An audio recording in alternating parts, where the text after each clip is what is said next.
நான் வெங்காயம் படத்தோட இயக்குனர் சங்ககிரி ராஜ்குமார். நான் இப்போ அடுத்ததா ஒன் அப்படின்னு ஒரு திரைப்படத்தை இயக்கியிருக்கிறேன். வெங்காயம் படத்தில் எப்படி தமிழக மக்களுக்கு ஒரு செய்தியை சொல்லணும், அதே மாதிரி உலக மக்களுக்கு ஒரு செய்தியை சொல்லணும். இதை எப்படி மக்கள்கிட்ட கொண்டு போய் சேர்த்துறது அப்படிங்கிறதுக்காக இதை கொஞ்சம் வித்தியாசமாக எடுக்கணும், வித்தியாசமான முயற்சியாக இருந்தால் மக்கள் கவனிப்பாங்க அப்படிங்கிற நம்பிக்கையில் இந்த படத்தை தனியாளாக எடுத்திருக்கேன். தனியாளானா எல்லா டிபார்ட்மெண்ட் வேலைகளையும் ஒரே ஆள் செஞ்சு ஒரு படத்தை வெளியிட முடியும் அப்படிங்கிற விஷயத்தை நான் நிரூபிக்கிற மாதிரியான ரொம்ப உழைச்சி எடுத்திருக்கேன். இந்த படம் கிட்டத்தட்ட 80% நிறைவடைஞ்சிருச்சு. இதோட அடுத்த கட்டமாக இதோடைய ட்ரெய்லர் வெளியிட வந்து ஹாலிவுட்ல ட்ரெய்லர் வெளியிட்டு தரத்துக்காக ஒரு ஹாலிவுட் தயாரிப்பாளர் முன் வந்திருக்காரு. இந்த ஒரு மகிழ்ச்சியான செய்தியை உங்களோட பகிர்ந்துக்கிறத நான் ரொம்ப மகிழ்ச்சி அடைகிறேன்.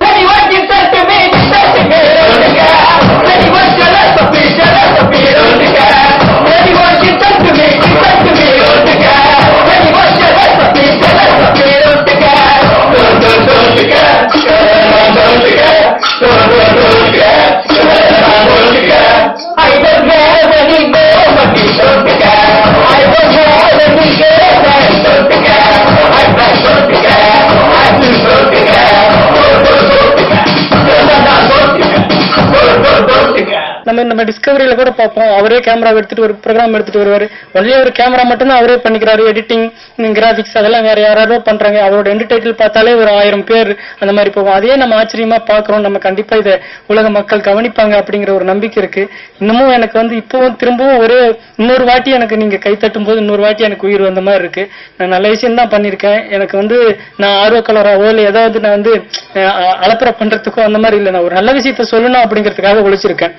இது என்ன ஆச்சுன்னா, நான் இன்னொரு முக்கியமான விஷயமும் சொல்றேன். எனக்கு வந்து இதுல ஒரு பெரிய பிரச்சனையை சந்திச்சேன். ஒரு குறிப்பிட்ட ஸ்டேஜில் வந்து என்னால வந்து ஒர்க் பண்ணவே முடியல. கம்ப்யூட்டர்ல போய் உக்காந்தாலே ஒரு 5வது நிமிஷத்துலயே தலைவலிக்க ஆரம்பிச்சிருச்சு.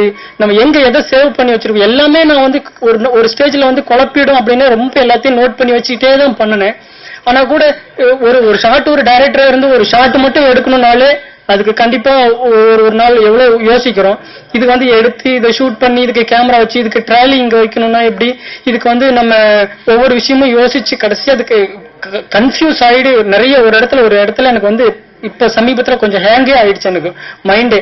என்னடா பண்ண போறோம், நம்ம வந்து எப்படி இதை வேலையை செய்ய போறோம், ரொம்ப எங்கேயாவது போய் நம்ம ரெஸ்ட் எடுத்துட்டு வந்துடலாம் அப்படின்னா கூட நம்ம அங்க போய் உட்கார்ந்துருக்கும் போது இன்னும் தான் அதிகமா அதை பத்தின சிந்தனையா தான் இருக்குது. ஏதோ ஏதோ ஒரு இடம் நல்லா இருந்தா கூட நம்ம இங்க ஷூட் பண்ணலாமா அப்படிங்கிற மாதிரி ஓடிட்டே இருந்துச்சு. என்னடா நமக்கு மைண்டே ஹேங் ஆகி ஏதோ குழம்பிடுமோ, மூளை குழம்பிடுமோ அப்படின்னு கூட எனக்கு ஒரு ஸ்டேஜ்ல பயமாயிடுச்சு. அப்புறம் தான் நான் என்ன பண்ணுவோம், எப்படியாவது இந்த மைண்டை டைவெர்ட் பண்ணணும். நம்ம இதை வந்து நம்ம இப்படியே இதுலயே நான் வெங்காயம் படம் வந்துட்டு கிட்டத்தட்ட ஒரு 100-200 பேர் என் கூட இருந்தாங்க. எல்லாரோடையும் சேர்ந்து வேலை செஞ்சேன். ரொம்ப அது வேற மாதிரி இருந்துச்சு. நான் தனியா சாப்பிட்டுட்டு தனியா வேலை செஞ்சுட்டு தனியா எடிட் பண்ணிக்கிட்டு தனியா இருந்து ஒரு மாதிரி எனக்கே புரிஞ்சுது. நம்ம வந்து ரொம்ப டைட் ஆயிடுச்சு, மைண்டு வேலையை செய்ய மாட்டேங்குது அப்படிங்கிற மாதிரியான சூழ்நிலையில தான் நான் என்ன நினைச்சேன்னா, சரி நம்ம ரிலாக்ஸேஷனுக்காக எப்படி நம்மளால மாசத்துல 30 நாள் என்னால வேலை செய்ய முடியல. இப்பெல்லாம் ஒரு 10 நாள் பேசாம எங்கேயாவது போய் இருந்துடலாமா, தனியா இருந்துடலாமா அப்படிங்கிற அளவுக்கு ஆயிடுச்சு. அப்பதான் நான் என்ன யோசிச்சேன்னா, பேசாம எனக்கு இதுக்கு முன்னாடியே நான் என்னோட ஸ்கிரிப்டில் நான் அடுத்தது நான் ஒரு ப்ரொடியூசர் வச்சு பண்ணணும்னு சொல்லிட்டு ஒரு கதை ரெடி பண்ணி வச்சிருந்தேன். ஒரு காட்டுக்குள்ள நடக்கிற ஒரு அழகான வெங்காயம் படம் மாதிரி ஒரு உணர்வுபூர்வமான ஒரு கதை.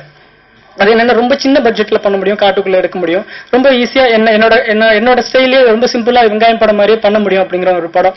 அதனால என்ன பண்ணிருக்கிறேன்னா, நான் இப்போ இந்த படத்தை கிட்டத்தட்ட 80% முடிச்சுட்டேன். இன்னும் கொஞ்சம் சின்ன சின்ன ஒர்க். இதுக்கு நீங்க பார்த்த வீடியோ வந்துட்டு அவ்வளவு எனக்கே சரியா திருப்தி இல்லை. அதாவது என்ன நம்ம மிக்சிங் வந்து கலர் கரெக்ஷன் மாதிரியான விஷயங்கள்லாம் வந்து நம்ம ஃபைனலா தான் பண்ண முடியும். ஃபுட்டேஜ் என்ன, ஃபைன் ட்ரிம் என்னன்னு பார்த்துக்கிட்டு தான் பண்ணணும். ஏன்னா நடுவில் பண்ணணும்னா ஜம்ப் ஆயிடும். அதனால இப்ப எதுவும் பண்ணாம சும்மா நார்மலா எடுத்துட்டு வந்தேன் நான்.